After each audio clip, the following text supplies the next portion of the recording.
Welcome back, everybody, to our studies in jurisprudence. In this lesson, we're going to take an introduction to the next of our major topics, this one being an investigation and a study and an examination, if you will, of legal positivism.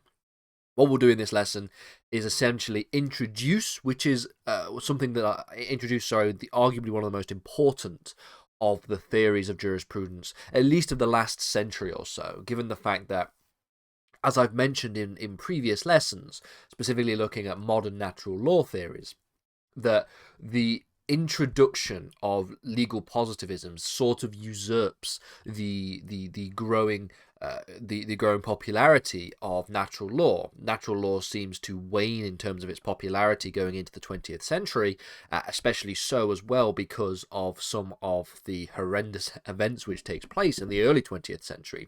Things like the Holocaust, things like the horrors of Nazi Germany and Soviet Russia and even communist China. And so, as a result of which, there is a less of an interesting amount of support and defense for the view that law is inherently tied to some kind of objective morality and a natural law theory, especially given the fact that it was law and legal systems that can allow things like the Holocaust to take place in the first place. So that was one of the reasons why natural law theory sort of falls off a little bit, but legal positivism arguably usurped natural law theory a little bit earlier than that, in the late 1800s and into the early 1900s. So that's why I've said here that it is arguably one of the most important theories of jurisprudence in the last century or so. It is incredibly influential, and any series of lessons that looks at jurisprudence will spend a lot of time examining legal positivism.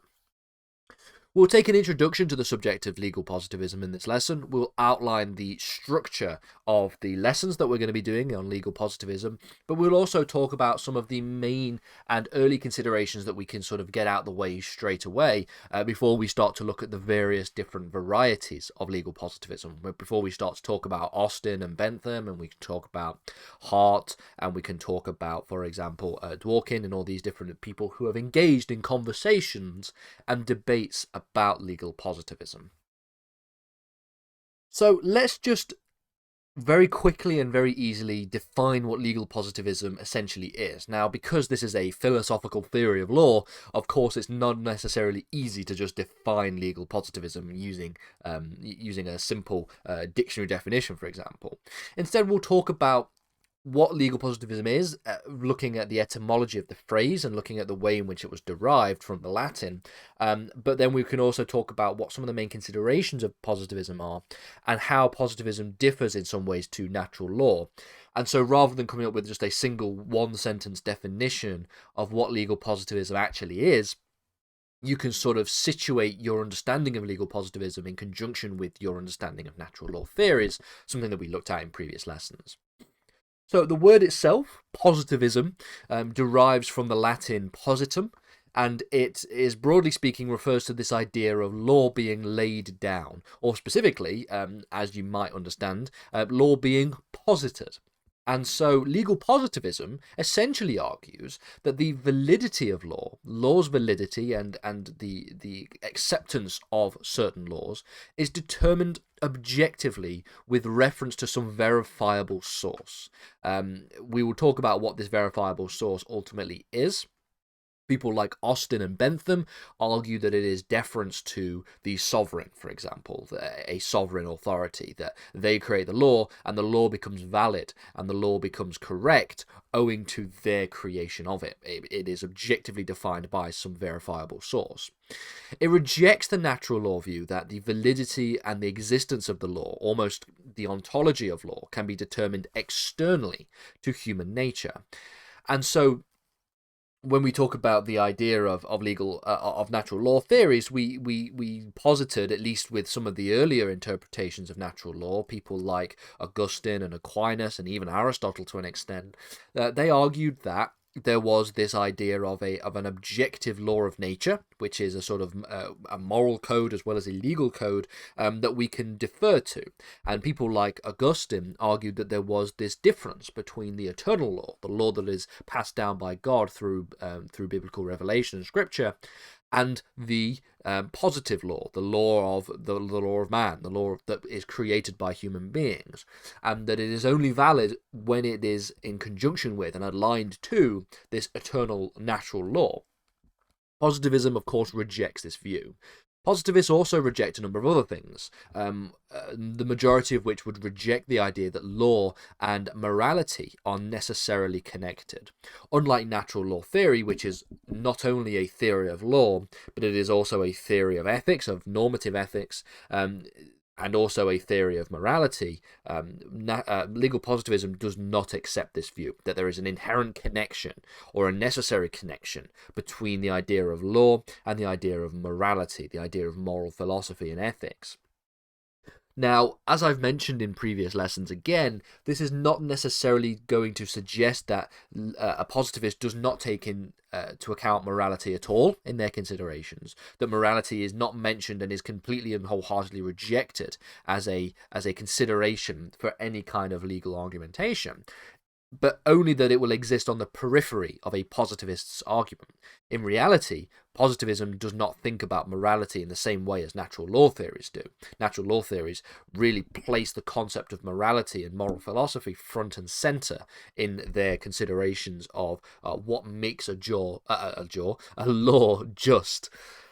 Now, one of the reasons why this is particularly popular, especially in the early 20th century, is because, of course, it became difficult to reconcile law and morality when it was legal systems such as the Third Reich that actually led to things that we would argue are wholeheartedly immoral, things like the Holocaust and the Second World War. And so this idea that law can be and is inherently legitimate if it is moral and adheres to some kind of moral law, the natural law, was rejected on the basis that people were trying to argue on the one hand that there was a legitimacy of the law in the Third Reich. At least it was in and of itself a law and a legal system, but it was something that perpetuated some of the grossest and most heinous immoralities that we've ever seen in human history. So that's one of the reasons why there was a sort of rejection of this inherent connection between law and morality in the early 20th century, and more of an acceptance of a sort of morality blind view of the philosophy of law, view of jurisprudence. It also seeks to separate the legal concepts from things like sociology and history, and any kind of sociological or historical interpretations of the law, which we'll get to in future lessons' time, are not to be factored in any meaningful way in this discussion. Again, just like with morality, however, a positivist does not necessarily oppose the use of sociology and history as examples, or even as making some kind of subsidiary arguments. But the idea of them being central in their considerations is something that is rejected. And we'll get to how society and historical interpretations can actually influence legal theories in the future when we talk about people like Durkheim and Max Weber, and we talk about people like Karl Marx looking at historical and sociological theories of law. But for now, when we talk about positivism, the idea of sociology and history is not necessarily important for our considerations. While we're going to get onto the positivism, the origins of positivism in the next lesson, it should be noted that we're going to begin looking, when we start to look at the key figures and the key thinkers within legal positivism, we'll begin with the works and the likes of people like John Austin, and also John Stuart Mill. Now, the final thing I want to do before we start to outline the next few lessons is to talk about this connection, or should I say a lack thereof, a distinction that is made between the idea of what ought to be the case and what is the case. So looking at how positivism interprets normativity. So one of the most important things that a positivist will avoid and seek to avoid is the idea that their considerations are not focused on what the law ought to do. From any kind of perspective. I've written here from a moral perspective, but from any kind of perspective. Moral perspective is obviously the easiest to understand, because the idea of something ought to be something else is often viewed through the lens of morality. So positivism does not look at the oughts. It doesn't look at what ought to be the case. It doesn't necessarily take a view on what is morally desirable in the structure and content of the law either. It instead looks at what the law is, not what the law ought to be, and makes a clear distinction between these two things. What is and what isn't law is different to what ought and what ought not be law, okay? These are different things. We'll get to what these things mean in future lessons. So finally then, let's just look at the structure of these lessons as we go forward in the next few weeks. We're going to be taking a look at a number of different legal aspects of positivism. We'll talk about the origins of legal positivism, the kind of foundations and the key foundations in the history. So we'll talk about some historical developments, looking at the developments of things like revolutions in the 17th and 18th centuries, and the development of legal positivism in conjunction and almost as a response to these different kinds of overthrowing of sovereign authority of the monarchies. We will then start to look at Bentham and Austin, looking at Austinian positivism before we look at more modern theories of legal positivism, more accepted theories as well, looking at the works of people like H.L.A. Hart, and then we'll talk about some of the responses that were levied against people like Hart with the works of people like Ronald Dworkin and his interpretations of legal positivism as well.